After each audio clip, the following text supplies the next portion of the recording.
Você não percebeu, mas foi treinado. Cada sim, senhor, cada abaixar de cabeça, cada medo disfarçado de humildade, nada disso é acaso. Desde os primeiros passos, o sistema molda você para obedecer. E não estamos falando de teorias conspiratórias, mas de estratégias sutis, contínuas, frias. Porque, ao contrário do que te ensinaram, o sistema não precisa odiar o pobre. Ele só precisa que o pobre continue sendo útil. E para isso, existe uma técnica, uma arte de controle. Maquiavel já sabia. Quem governa não precisa ser amado, só precisa evitar ser derrubado. E para evitar isso, o melhor caminho não é o confronto, é a ilusão. É exatamente aí que começa o veneno, quando a pobreza não é só um estado financeiro, mas uma engrenagem emocional, cultural, mental. Um lugar socialmente aceitável, desde que o pobre saiba se comportar. O poder mais eficiente é aquele que não impõe. É o que educa a própria vítima a obedecer com um sorriso. Pense em um trabalhador que acorda às 4 da manhã, pega 2 ônibus lotados, trabalha 12 horas, volta para casa destruído e ainda agradece por ter um emprego. Onde está o mérito disso? Onde está a escolha real? Não há escolha. O que existe é um script antigo, passado de geração em geração, que transforma a sobrevivência em missão de vida. E mais do que isso, ensina que questionar essa missão é ingratidão. Esse trabalhador é o produto final de um processo silencioso. Desde pequeno ele ouviu que quem muito quer, pouco tem. Que mais vale pouco com paz. Que importante é ter saúde. Parece cuidado, mas é doutrinação. Cada frase que desvaloriza o desejo, que diminui a ambição, que santifica o esforço sofrido. É mais uma peça sendo encaixada. E quando tudo estiver montado, ele nem vai perceber que foi condicionado. Vai apenas repetir com orgulho que nunca precisou de ninguém, que aprendeu a lutar com o que tem. É aqui que a filosofia de Maquiavel se revela com clareza. O autor não recomendava a crueldade gratuita, mas sim a manipulação inteligente. E o maior triunfo de um governante, segundo ele, é manter o povo calmo o suficiente para não perceber que está sendo usado. Não existe domínio mais eficaz do que aquele que se instala na rotina. O sistema de hoje, assim como o príncipe de Maquiavel, já entendeu que o controle físico é caro, visível e instável. Por isso, trocou as correntes de ferro pelas correntes de significado. Não precisa mais vigiar com armas quando o próprio pobre vigia a si mesmo. Quando um jovem da periferia começa a pensar diferente, a querer sair do padrão, muitas vezes é a própria família que o puxa de volta. Não por maldade, mas por medo. Um medo aprendido, um medo herdado. É aí que o controle se fecha. O oprimido não só aceita a estrutura, ele a protege. Acha que está sendo realista, responsável, humilde, mas está apenas perpetuando um papel que foi ensinado a ele desde o berço. E esse ensino não foi formal, não veio com um manual. Veio com gestos, frases soltas, silêncios longos, olhares carregados. Veio nas pequenas negações do dia a dia. Quando a criança da elite quebra algo, é curiosidade. Quando a criança pobre tenta o mesmo, é desobediência. Quando o jovem rico erra, é parte do processo. Quando o jovem pobre falha, é prova de que não deveria ter tentado. O sistema opera com códigos sutis, mas implacáveis. E com o tempo, o pobre começa a se perguntar se realmente merece mais do que tem. O mais cruel é que tudo isso parece normal. A rotina esconde a violência simbólica. Esconder sonhos é visto como maturidade. Silenciar desejos é chamado de responsabilidade. Engolir frustrações é sinal de caráter. Mas será mesmo? Ou será que esse teatro da obediência foi cuidadosamente roteirizado para manter tudo exatamente onde está? Maquiavel escreveu que os homens esquecem mais facilmente a morte do pai do que a perda do patrimônio. E essa frase parece brutal, mas revela algo profundo. O sistema conhece os verdadeiros medos das pessoas. Sabe que perder o pouco que tem é suficiente para mantê-los quietos. O medo de cair ainda mais baixo é o que sustenta a apatia. E isso é explorado com perfeição. A política, a mídia, as instituições, todas falam em meritocracia, esforço, esperança. Mas nos bastidores operam com outra lógica, uma lógica que diz: mantenha-os ocupados, cansados, divididos. Deles pequenos confortos, pequenas distrações, pequenas vitórias simbólicas. E eles continuarão obedecendo sem perceber que são parte de uma engrenagem que nunca os beneficiará de verdade. E quando alguém ousa sair dessa lógica, quando alguém tenta subir um degrau, vem o desconforto, as críticas, o isolamento. Porque romper com o que foi ensinado é, acima de tudo, romper com a identidade. É desafiar não só o sistema externo, mas também o interno. E muitos preferem não fazer isso. Não por preguiça, mas porque foram ensinados a ter medo de ser livres. A arte de manter o controle está justamente aí. Em fazer com que o controle pareça escolha. O trabalhador diz que quer aquela vida, que prefere estabilidade a risco, que escolheu o emprego fixo em vez do sonho incerto. Mas será a mesma escolha quando você nunca viu outras opções como possíveis? Quando tudo à sua volta te disse que sonhar é perigoso? O sistema venceu o dia em que convenceu o pobre de que sua prisão é liberdade. O dia em que ensinou que obedecer é virtude. O dia em que conseguiu transformar a escassez em identidade, o silêncio em maturidade, a dor em troféu. Esse é o triunfo maquiavélico moderno. Não precisa punir, basta ensinar a aceitar. E o mais impressionante, essa lógica se perpetua com a ajuda daqueles que mais sofrem com ela. A arte do controle não está nos palácios nem nos gabinetes. Está nas casas simples, nos conselhos bem-intencionados, nas frases prontas que matam futuros em nome da prudência. Enquanto o pobre for treinado para agradecer por migalhas, o sistema dormirá em paz. Enquanto acreditar que é assim mesmo, que sempre foi difícil, que não dá para mudar, o controle estará garantido. Porque a obediência não está mais na lei, está no coração. E o que o vídeo propõe não é uma revolta vazia. É uma lucidez que incomoda. É olhar para o espelho e perguntar: o que em mim foi ensinado para obedecer? Que parte da minha vida é de fato escolha? E qual parte é só medo disfarçado de realismo? Maquiavel entenderia: o poder não precisa se esconder, precisa apenas se tornar invisível. E quando isso acontece, a pobreza deixa de ser uma condição, vira destino. Mas destino não é sentença, é script. E todo script pode ser reescrito.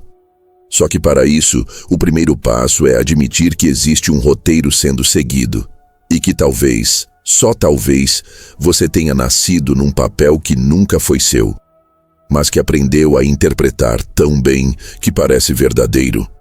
Existe um tipo de prisão que não se constrói com grades, mas com carinho. Um carinho cansado, sufocado, deformado pela escassez. O amor, quando nasce dentro do medo, não liberta, educa para a contenção. É nesse espaço silencioso, entre um abraço apertado e uma frase dita com boa intenção, que começa o adestramento mais cruel de todos. O que transforma o afeto em ferramenta de obediência. A pobreza não é ensinada apenas pela ausência, mas também pela forma como se sente o pouco que se tem. E o que se tem, muitas vezes, é um amor machucado. Amor real, presente, mas programado para proteger ao invés de impulsionar. E proteger, nesse caso, não é sinônimo de cuidar. É sinônimo de conter, de limitar, de preparar o outro para não esperar demais da vida, porque esperar dói, porque sonhar demais pode humilhar. E para não sofrer, o afeto se transforma em freio. É nesse tipo de lar que as frases vêm antes das experiências. Não é pra gente. Não vai dar certo. Melhor nem tentar. Essas palavras não nascem do desinteresse, mas do medo. Do medo aprendido, do medo vivido, de uma dor que virou linguagem. E quando isso vira linguagem, vira herança. O filho ouve isso antes mesmo de entender o mundo. E grava com força. Não porque é burro, mas porque é sensível, porque confia, porque ama quem está dizendo. O amor da periferia não é menos intenso, é muitas vezes até mais forte. Mas esse amor aprendeu que a vida é dura, que o mundo castiga quem ousa, que quem sonha demais acaba sozinho. E por isso, esse amor prefere não permitir o voo. Prefere manter o filho perto, mesmo que seja pequeno. Mesmo que signifique abrir mão de um futuro que poderia ser maior. Esse é o drama que quase ninguém ousa falar. O afeto que aprendeu a proteger, não ensinou a crescer. Aos poucos, esse cuidado se torna um tipo de censura invisível. A criança é ensinada a se comportar, a não incomodar, a não desejar demais. E esse ensino vem sempre carregado de emoção. Nunca vem com gritos. Vem com lágrimas nos olhos, com aquele tom de "é para o seu bem". E é aí que o ciclo se torna quase impossível de romper. Porque como se questiona um afeto que vem do sofrimento? Como dizer não para um amor que já sangrou tanto para te alimentar? Essa é a prisão mais difícil de enxergar, aquela construída com boas intenções. E é essa que o sistema mais adora. Porque o sistema não precisa nem entrar dentro da casa. Ele só precisa garantir que, uma vez instalado o medo na mente dos pais, o resto será feito com carinho. O próprio amor se encarrega de ensinar a submissão. Maquiavel não escreveria isso com as mesmas palavras, mas entenderia o mecanismo. Ele dizia que um bom príncipe deve manter o povo em equilíbrio entre o medo e a esperança. Nunca permitir que se sintam seguros demais, nem desesperados a ponto de se rebelarem. O amor traumatizado cumpre exatamente esse papel. Ele oferece calor, mas também controle. Ele abraça, mas limita. Ele acolhe, mas domestica. E quando o filho começa a crescer, a sonhar, a olhar para fora, o afeto sente medo. E o medo se disfarça de conselho. Para que tudo isso? Você vai se decepcionar. Fica por aqui mesmo. Esses conselhos não são maldosos, são feridas tentando evitar que outras se abram. Só que o efeito é o mesmo. O jovem para, se freia, se molda. Começa a achar que está errado por querer mais, que está sendo ingrato, que está traindo sua origem. Essa culpa não nasce do egoísmo, nasce do amor maltratado. Um amor que não teve tempo para ser expansão, porque sempre precisou ser proteção. E quando isso acontece por gerações, a lealdade ao sofrimento vira cultura. Uma cultura que castiga quem tenta ser exceção, que julga o irmão que conseguiu, o primo que estudou demais, o filho que quer ir embora. Porque no fundo, todos carregam o mesmo vazio, o de não ter sido autorizados a sonhar. O mais cruel é que esse afeto doméstico que deveria ser impulso se torna âncora. Mas não por falta de amor, pelo contrário, por amor demais que nunca aprendeu a se mover, que ficou preso na escassez. E na escassez, o amor não voa, sobrevive. O filho cresce com medo de decepcionar. A filha aprende a diminuir a voz para não parecer arrogante. O talento vira segredo, o sonho vira vergonha. E quem tenta quebrar isso é visto como ameaça. Tá se achando. Mudou. Virou outra pessoa. E virou mesmo. Porque para sair do ciclo, é preciso matar uma parte da identidade que foi construída sobre o medo. E isso dói mais do que qualquer rejeição social.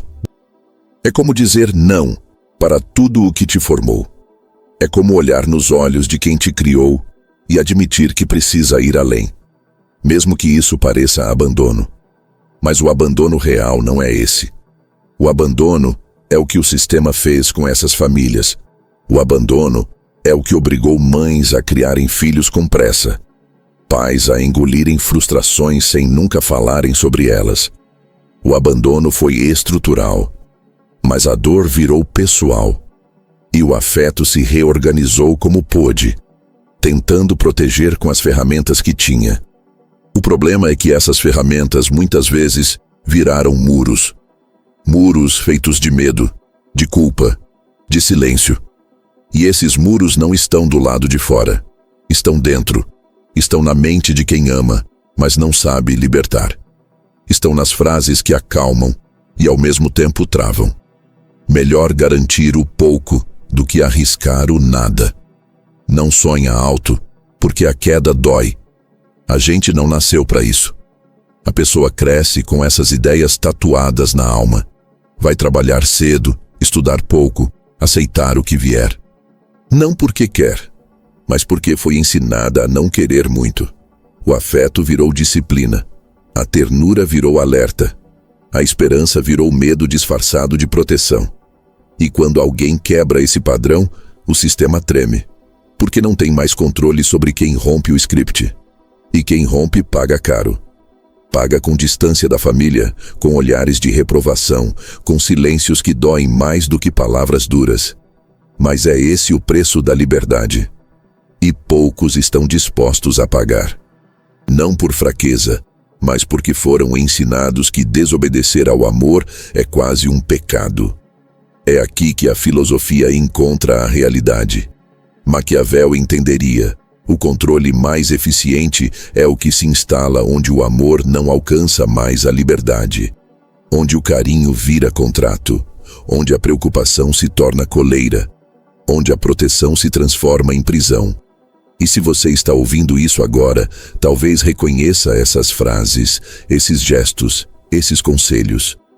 Talvez lembre de quem te amou tanto que teve medo de te ver tentar. E é exatamente por isso que essa conversa é difícil. Porque ela não acusa, ela revela. Ela mostra que o sistema não age sozinho. Ele se infiltra nas casas, nos abraços, nos medos não resolvidos e transforma o amor em ferramenta de repetição. Mas também é nesse amor que pode começar a mudança. Quando alguém dentro da família tem coragem de dizer, vai. Quando um pai, mesmo com medo, diz ao filho, tenta. Quando uma mãe segura o choro, mas empurra a filha para a vida. Quando o afeto aprende a abrir portas em vez de reforçar grades. A pobreza não começa com a falta de dinheiro. Começa com o limite colocado sobre o sonho.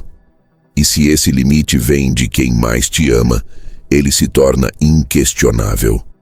É por isso que dói tanto crescer pobre. Porque para vencer, você não precisa apenas lutar contra o mundo. Precisa confrontar as vozes que te criaram. Mas é justamente nesse confronto que começa a libertação. Não para destruir esse amor, mas para curá-lo. Para transformá-lo em algo que nunca teve chance de ser. Um impulso de liberdade. Porque no fim, o que o amor mais deseja, mesmo que não saiba dizer, é ver o outro voar. Mesmo que isso signifique vê-lo voar longe.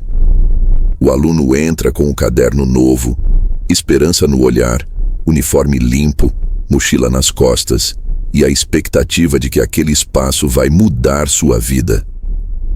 A escola é vendida como a grande chance. O lugar onde o pobre vai romper o ciclo, onde vai aprender, crescer, vencer.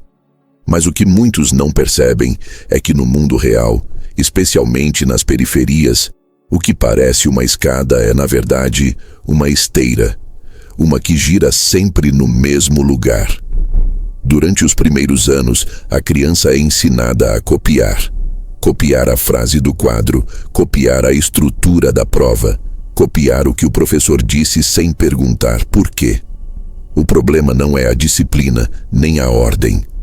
O problema é que, em muitos casos, não se forma um pensador.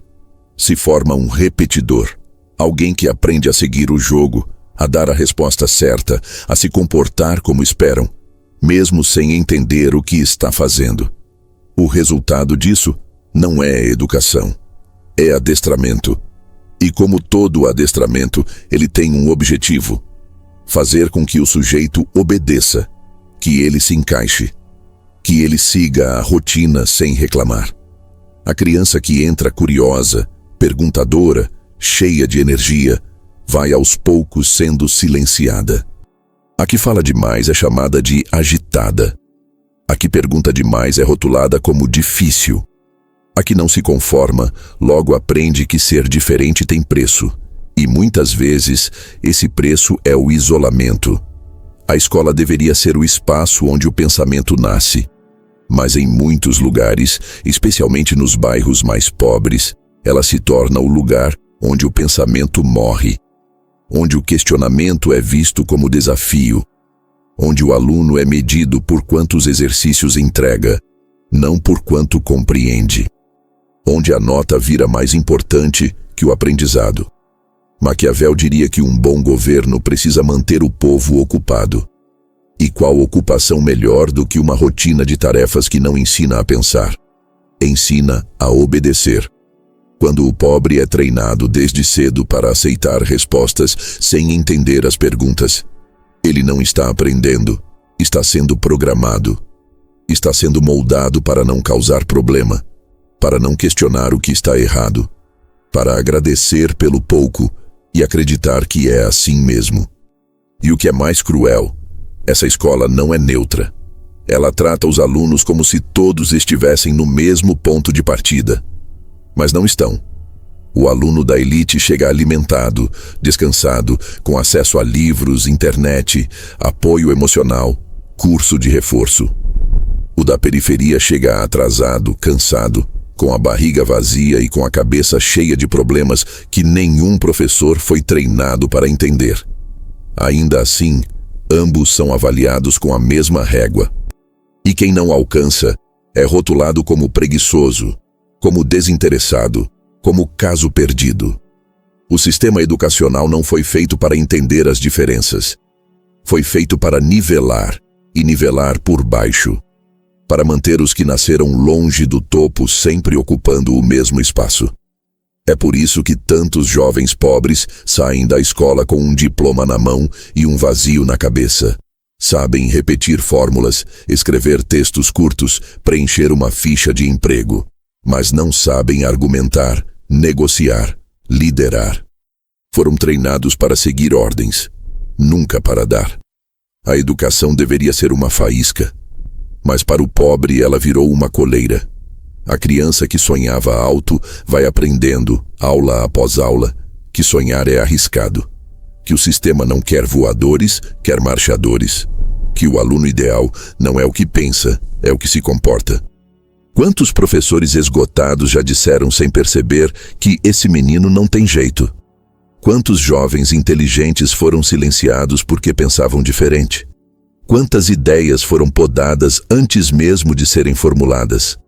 Isso não é acaso, é o projeto funcionando.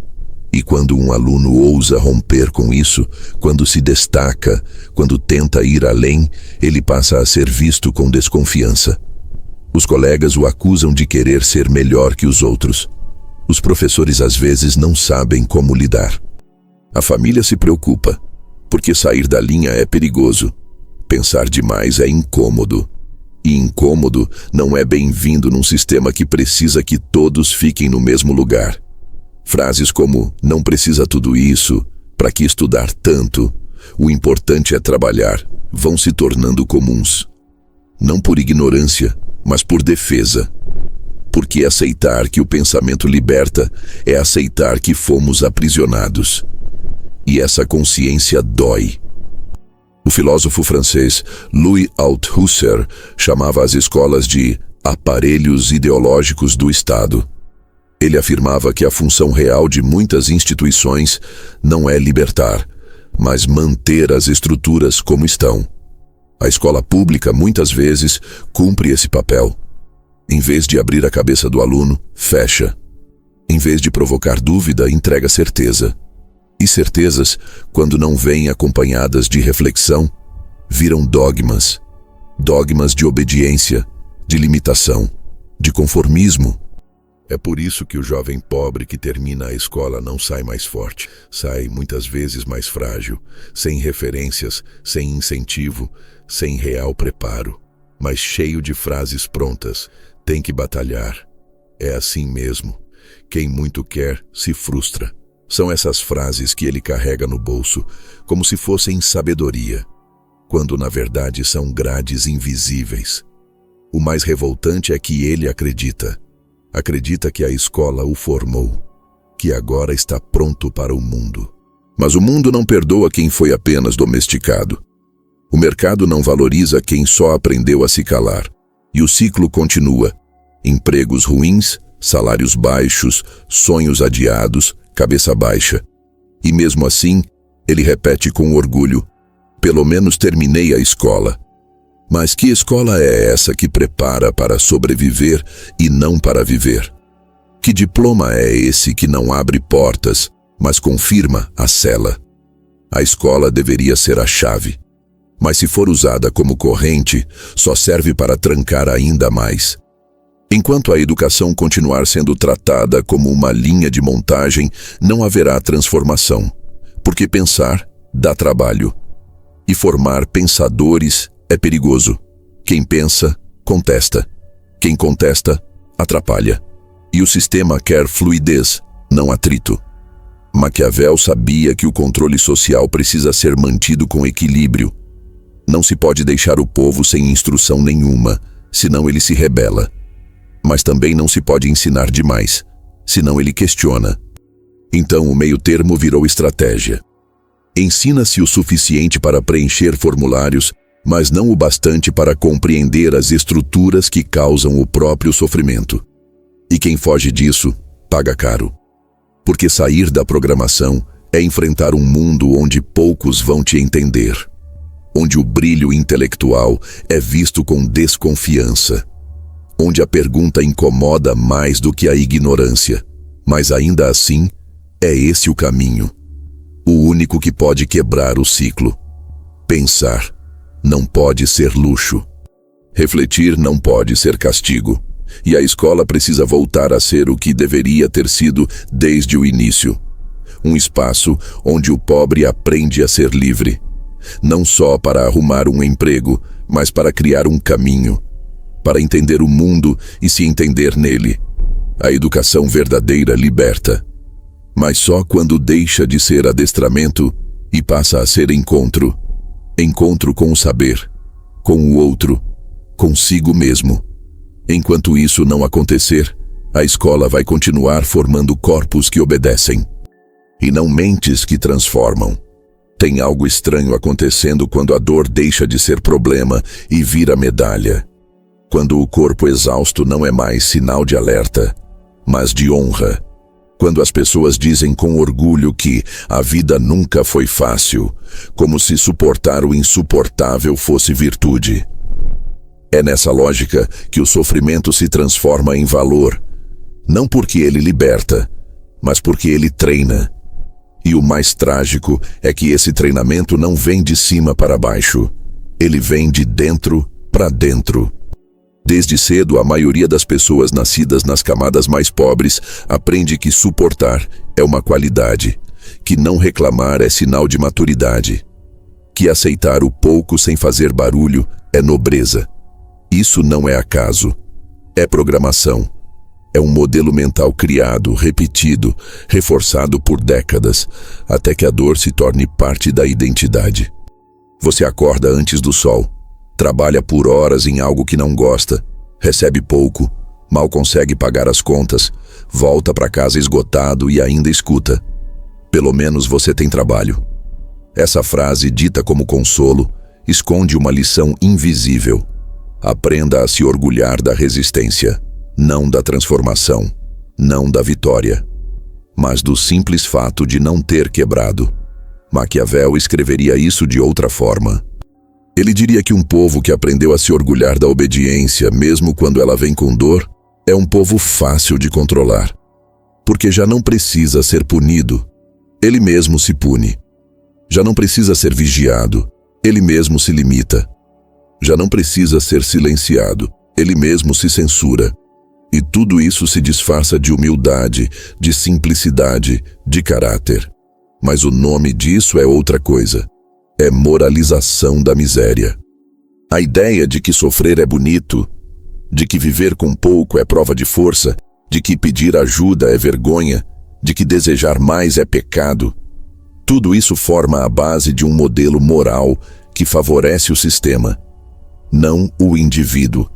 Porque se todos aceitarem que o sofrimento é parte natural da vida, quem vai ter coragem de romper com ele?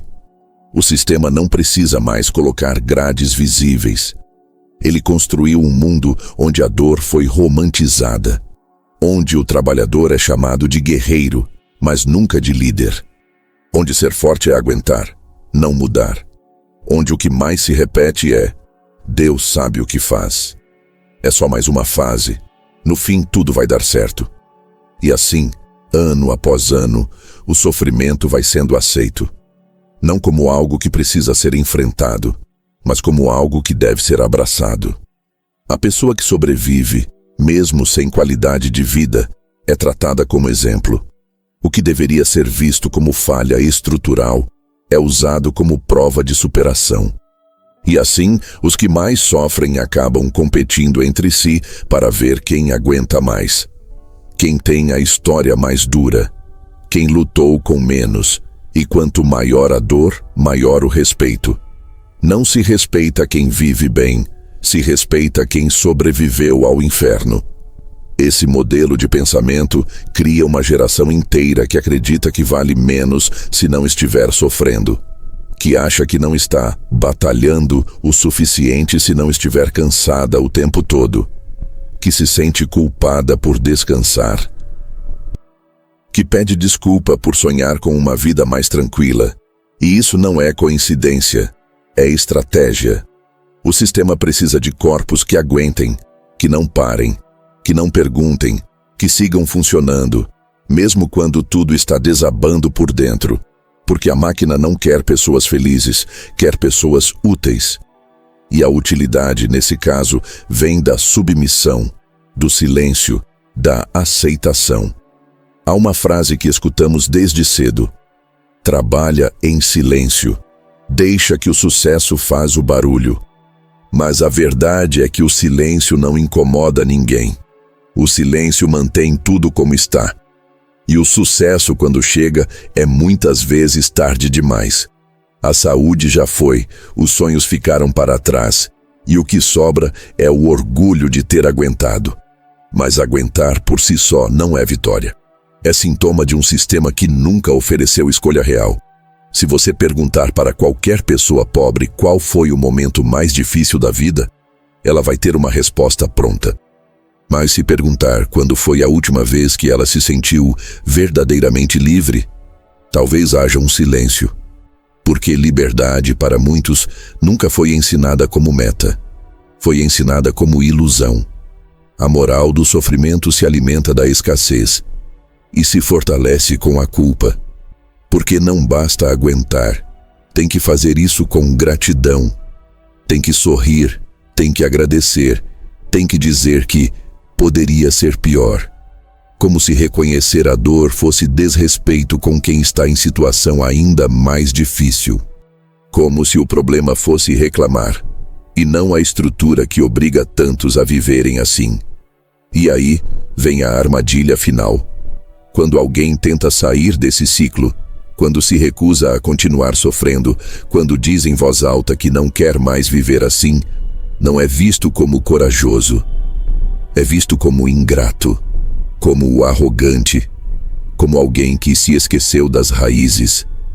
A dor virou tradição, e abandonar essa tradição, mesmo que ela destrua, é visto como traição. A moral do sofrimento é a moral da contenção. A moral do não se ache melhor do que os outros. A moral do fica no seu canto. A moral do não reclama. Todo mundo passa por isso. Mas o fato de todo mundo passar por isso não torna isso justo. Só mostra o quanto a injustiça foi normalizada. Maquiavel entenderia esse jogo. Ele dizia que o governante deve sempre manter o povo ocupado com pequenas dificuldades para que nunca tenha tempo de pensar nos grandes problemas. E é isso que a dor constante faz. Ela tira o foco do que importa. Quando você está sempre cansado, preocupado, correndo, você não pensa. Só reage. Só sobrevive. O problema é que quem sobrevive o tempo todo esquece como é viver. E passa isso adiante. Ensina os filhos a se calarem, a se conformarem, a não causarem confusão, a agradecerem antes mesmo de saberem o que estão recebendo. O ciclo continua, e o sofrimento vai sendo passado como herança, mas embrulhado em papel de presente. É preciso coragem para olhar para isso e dizer: chega. Coragem para entender que não é egoísmo querer viver bem, que não é errado descansar, que não é pecado desejar mais, que não é vergonha não aguentar. O verdadeiro erro está em achar que viver no limite é prova de caráter. A vida não foi feita para ser suportada. Foi feita para ser sentida, explorada, expandida. E enquanto a moral do sofrimento continuar sendo exaltada, a liberdade vai continuar sendo adiada. Porque ninguém pode se libertar de uma prisão que aprendeu a chamar de lar. A pergunta que fica é simples, mas profunda. Até quando vamos tratar como honra aquilo que na verdade é um pedido de socorro?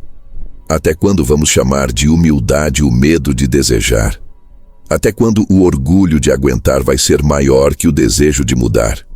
A resposta está na forma como escolhemos ver a dor. Como destino inevitável ou como alerta de que algo precisa ser feito. Enquanto aguentar for mais respeitado do que transformar, o sistema vai continuar vencendo.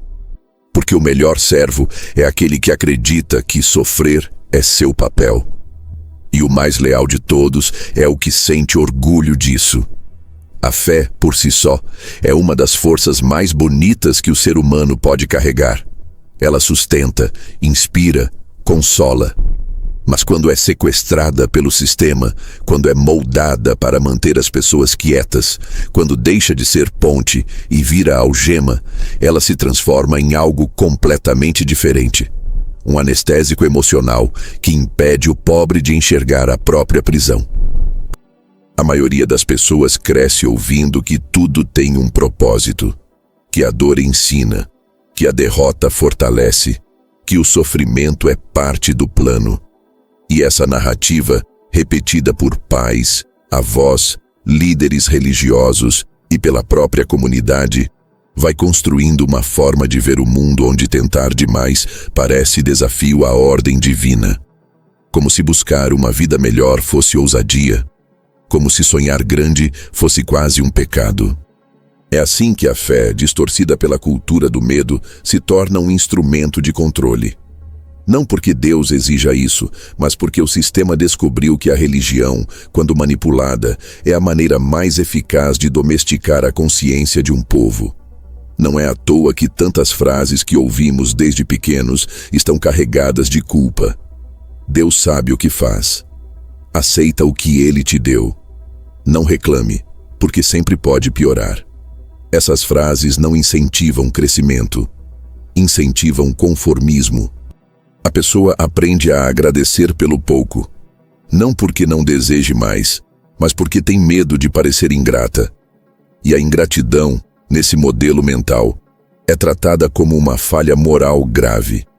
A fé vira vigilância, e o pobre passa a fiscalizar o próprio pensamento, podando cada desejo que parece grande demais, cada ambição que parece ousada demais, cada pergunta que poderia ofender o divino.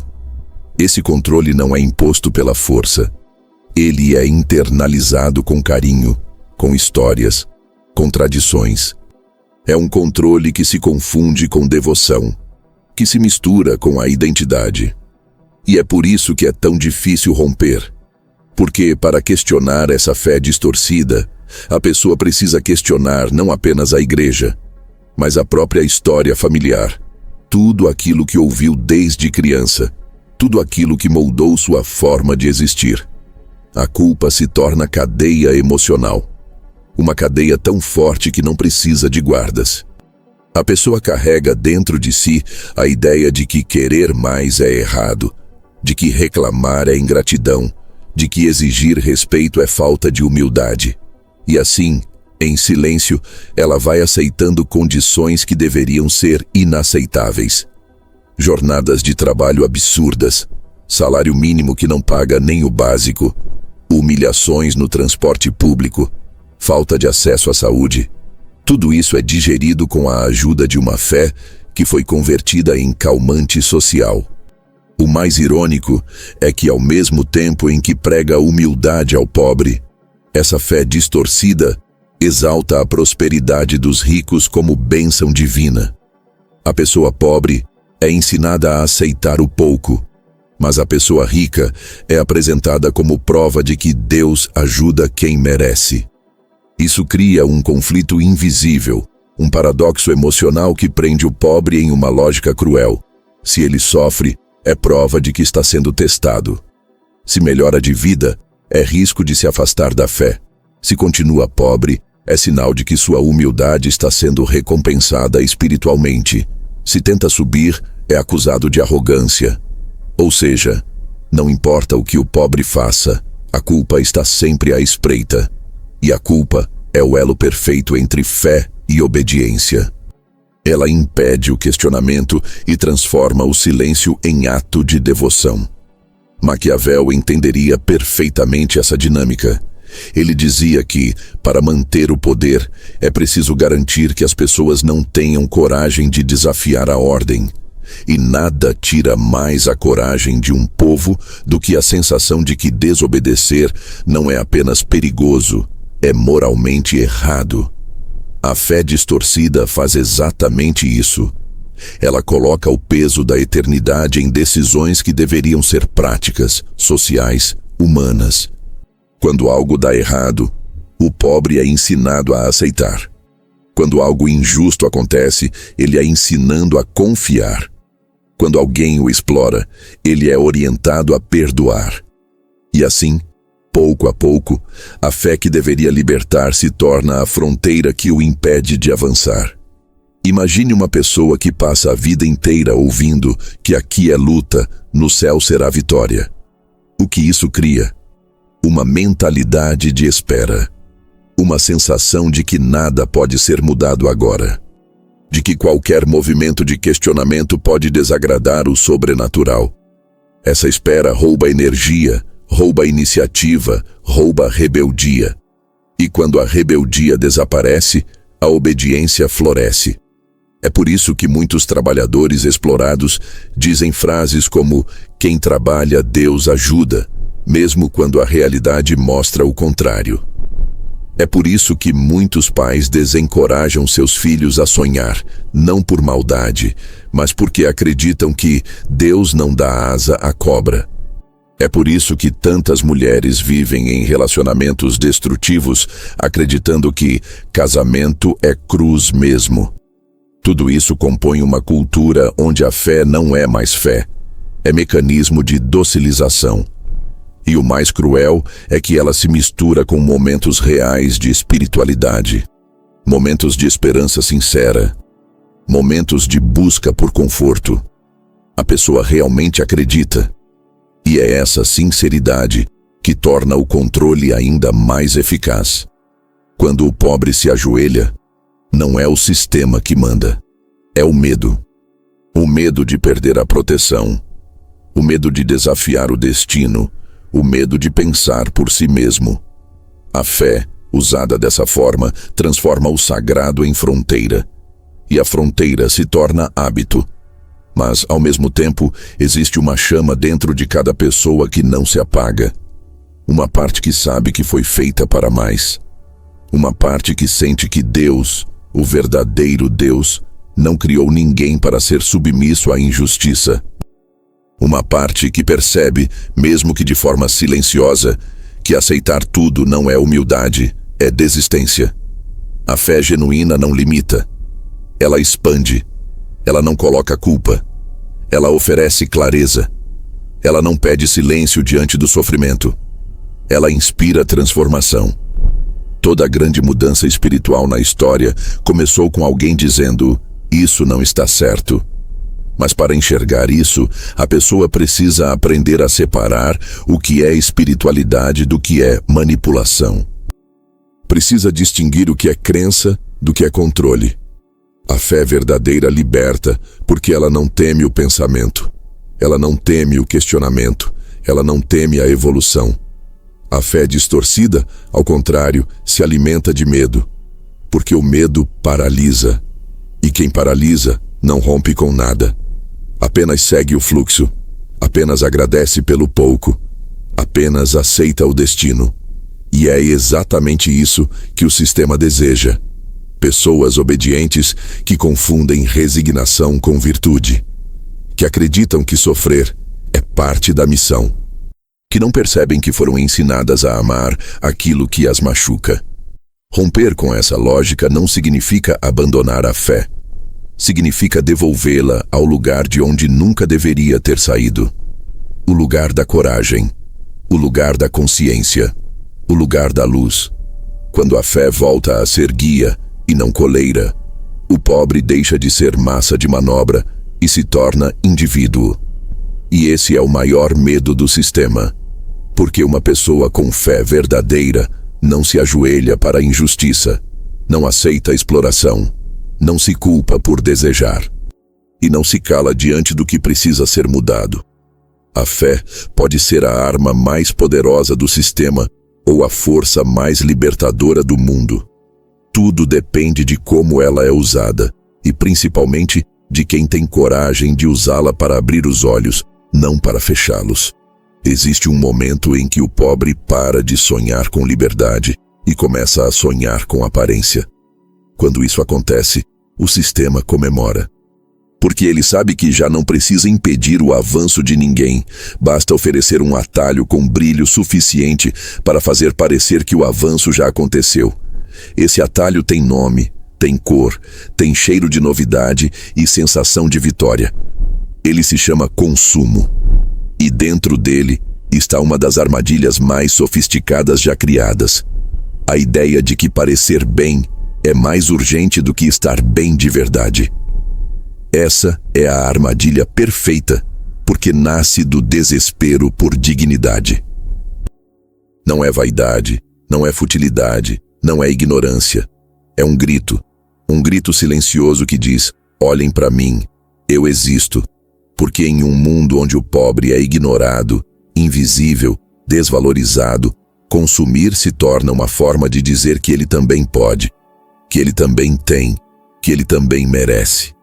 Só que o que ele pode, o que ele tem e o que ele merece, nem sempre está nas suas mãos, está nas parcelas. O jovem da periferia compra o tênis que não pode pagar, o celular que vai custar quase 1 ano de salário, a roupa que brilha na vitrine. Ele faz isso não por descuido, mas por necessidade simbólica. Porque ninguém o aplaudiu quando ele estudou. Ninguém elogiou quando ele leu. Ninguém se impressionou com sua disciplina. Mas todo mundo o olha diferente quando ele aparece com algo caro. E esse olhar vale muito. Às vezes, vale mais do que um elogio. Vale mais do que o próprio objeto. Porque por alguns segundos, ele deixa de ser só mais um. Ele vira alguém. Maquiavel não falaria sobre cartões de crédito, mas entenderia a lógica. Ele dizia que, para manter o povo sob controle, é necessário dar a ele pequenas sensações de vitória. Algo que faça parecer que ele está conquistando algo, mesmo quando está se afundando. E o consumo cumpre exatamente esse papel. Ele não resolve o vazio, ele apenas distrai. Ele não entrega liberdade, ele entrega performance. Um disfarce de sucesso que não muda a estrutura, só alivia a dor de fazer parte dela. E essa distração é alimentada todos os dias pela publicidade. Ela não vende produtos, vende validação, vende sentimento de importância, vende pertencimento, vende a ilusão de que você está no jogo.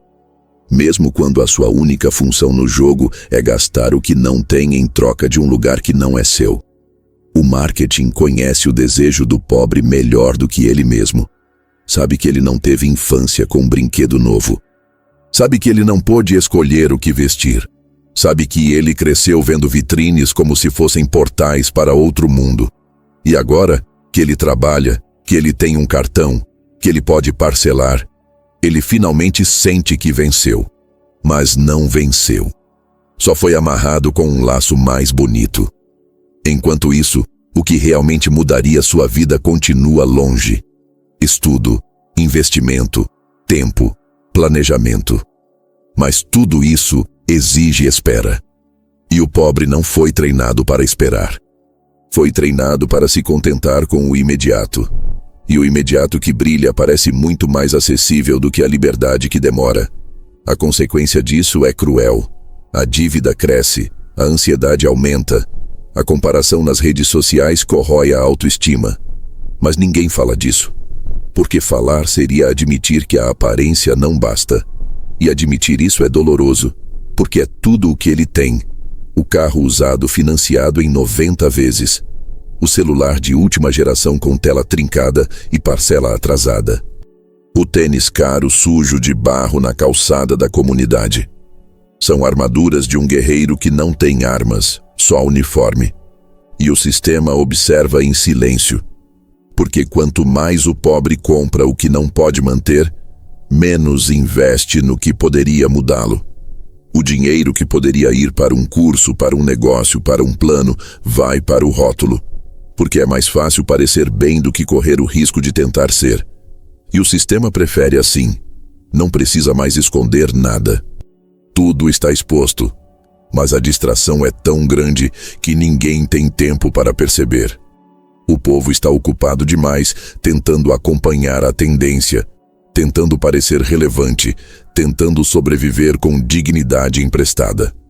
E o mais perigoso disso tudo é que a vergonha muda de lado. Passa a ter vergonha quem não tem, quem não compra, quem não acompanha. A pobreza agora não é só a falta, é a aparência da falta.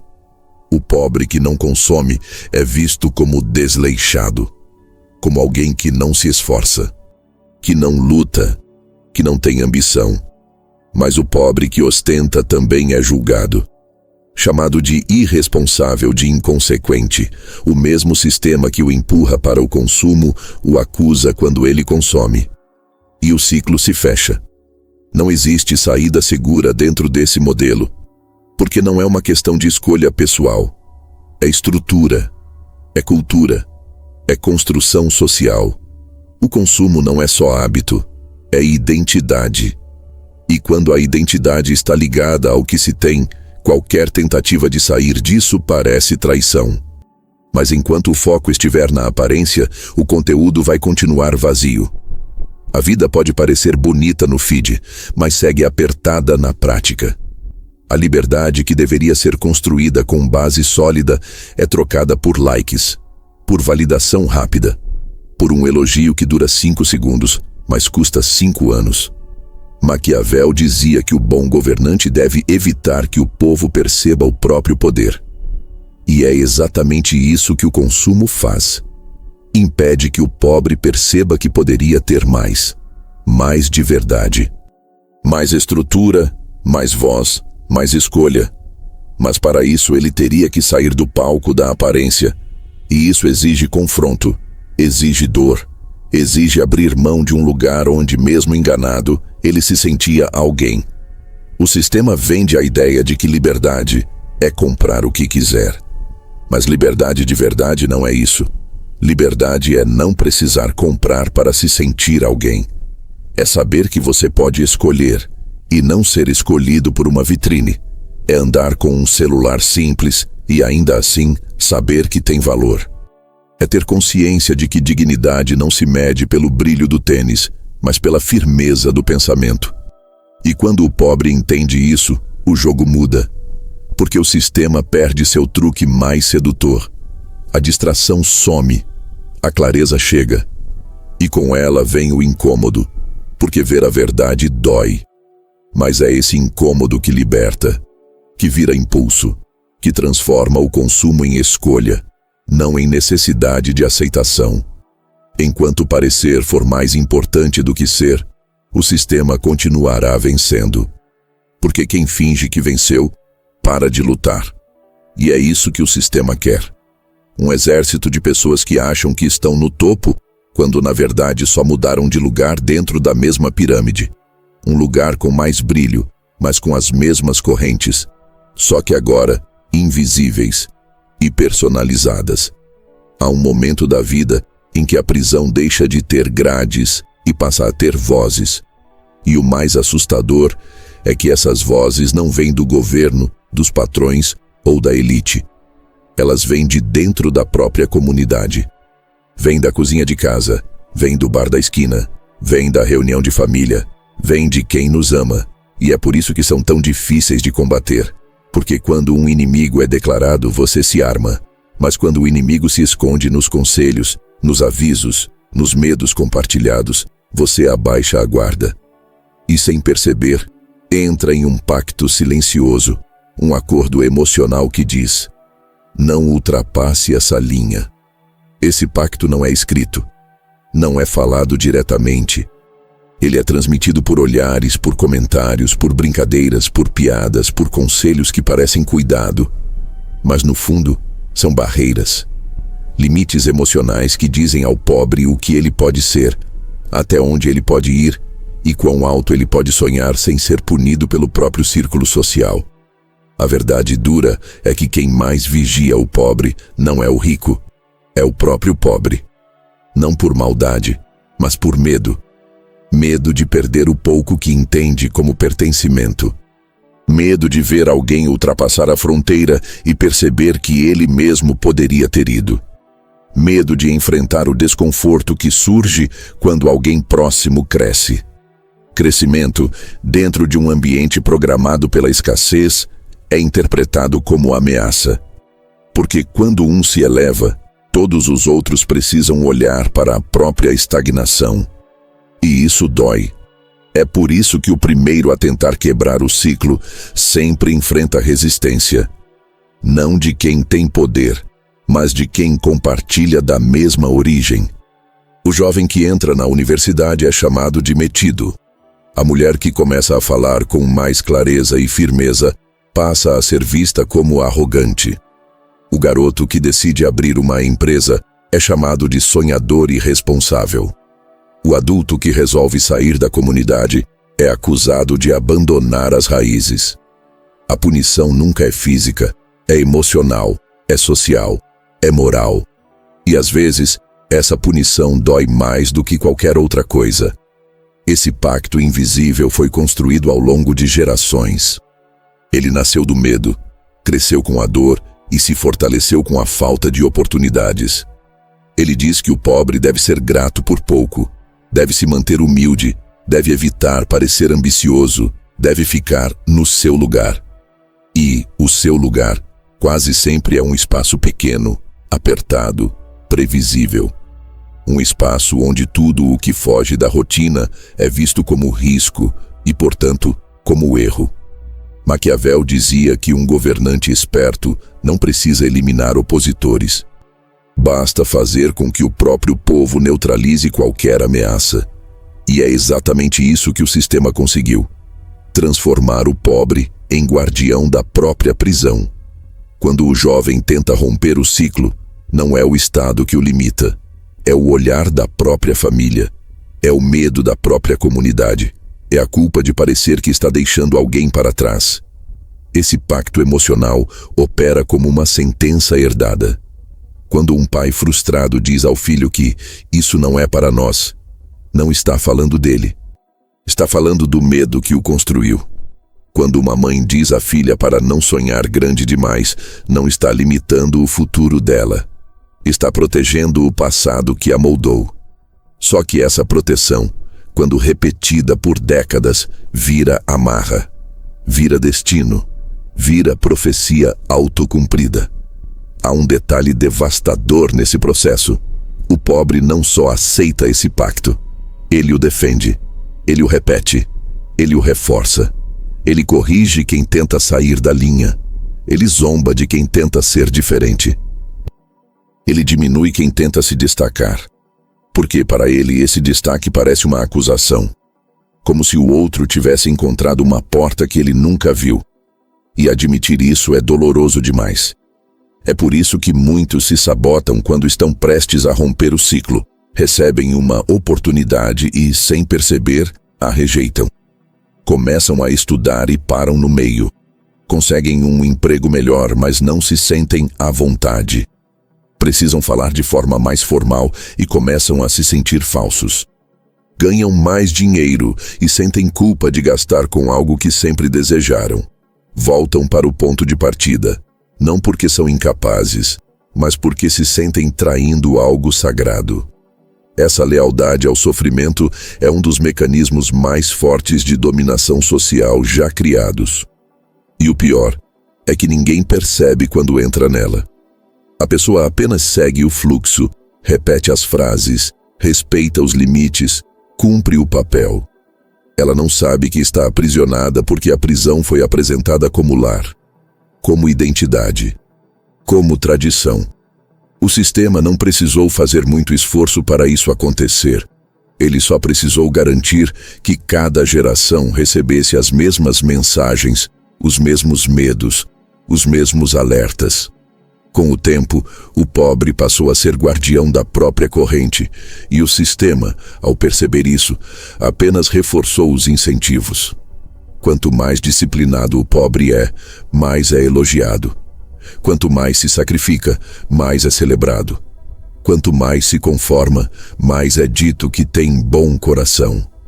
E então, quando alguém ousa quebrar o pacto, o silêncio cai sobre ele. Não é um silêncio vazio, é um silêncio pesado. Uma mistura de julgamento e saudade, de torcida e medo. Ele se torna estrangeiro na própria casa, estranho na própria rua. E isso dói. Dói porque o ser humano precisa pertencer. E para pertencer, muita gente escolhe se diminuir. Mas chega um momento em que alguém precisa romper esse ciclo. E quem rompe, paga um preço emocional enorme. Porque, para ser livre, precisa deixar para trás uma parte da identidade que aprendeu desde cedo. Precisa olhar para quem ama e dizer, com respeito, mas firmeza: eu preciso ir além. E essa frase carrega um peso tão grande que muitas vezes a pessoa prefere não pronunciá-la. Prefere viver para não decepcionar. Prefere continuar no lugar que foi ensinado a ocupar. O pacto invisível é um dos laços mais fortes da pobreza. Ele cria uma fronteira emocional que não está escrita em lugar nenhum, mas é obedecida por todos. Uma fronteira que diz que mudar demais é desrespeito, que crescer muito é abandono, que conquistar algo grande demais é soberba. Mas em algum ponto da vida, cresce o impulso de romper tudo isso. De ser o primeiro da família a dizer, eu posso sim. De olhar para o próprio passado com honra, mas não com obrigação. De entender que a verdadeira lealdade não está em repetir a dor dos que vieram antes, mas em honrá-los abrindo um caminho que eles nunca tiveram chance de percorrer. Quem rompe esse pacto não deixa de amar os seus, apenas decide não herdar os medos deles. Decide ser o ponto de virada. Decide ser a geração que quebra a corrente, não a que a aperta. E essa coragem pode libertar não só quem a pratica, mas todos que virão depois. O pacto invisível só existe porque ninguém fala sobre ele. E o primeiro passo para destruí-lo é nomear aquilo que mantemos escondido. A partir do momento em que o pobre entende que não precisa ser guardião do atraso, que pode honrar sua história sem repetir sua dor, o sistema perde um dos seus pilares mais fortes. E é nesse instante que a liberdade começa. Não quando o dinheiro aumenta, não quando o endereço muda, não quando o status chega, mas quando a pessoa percebe que nunca esteve presa ao mundo, esteve presa às vozes. E pela primeira vez, escolhe ouvir outra, a própria. Se esse vídeo te fez pensar diferente, se te incomodou de um jeito bom, se te despertou alguma verdade que estava adormecida aí dentro, então não sai daqui em silêncio. Curte o vídeo agora, deixa teu comentário aqui embaixo e se inscreve no canal. Isso parece pequeno, mas é o que faz essa mensagem continuar chegando em quem precisa ouvir. Compartilha esse conteúdo com alguém que carrega correntes invisíveis, com alguém que foi treinado para aceitar pouco. Porque às vezes, uma frase basta para acender o estalo que muda tudo. E quando terminar aqui, não para por aqui. Tem outros vídeos no canal que continuam essa conversa, que aprofundam, que rasgam mais camadas. Assiste, reflete. E se estiver pronto para olhar para o mundo sem filtro, então volta. Porque aqui a gente não alivia a verdade. A gente desperta com ela.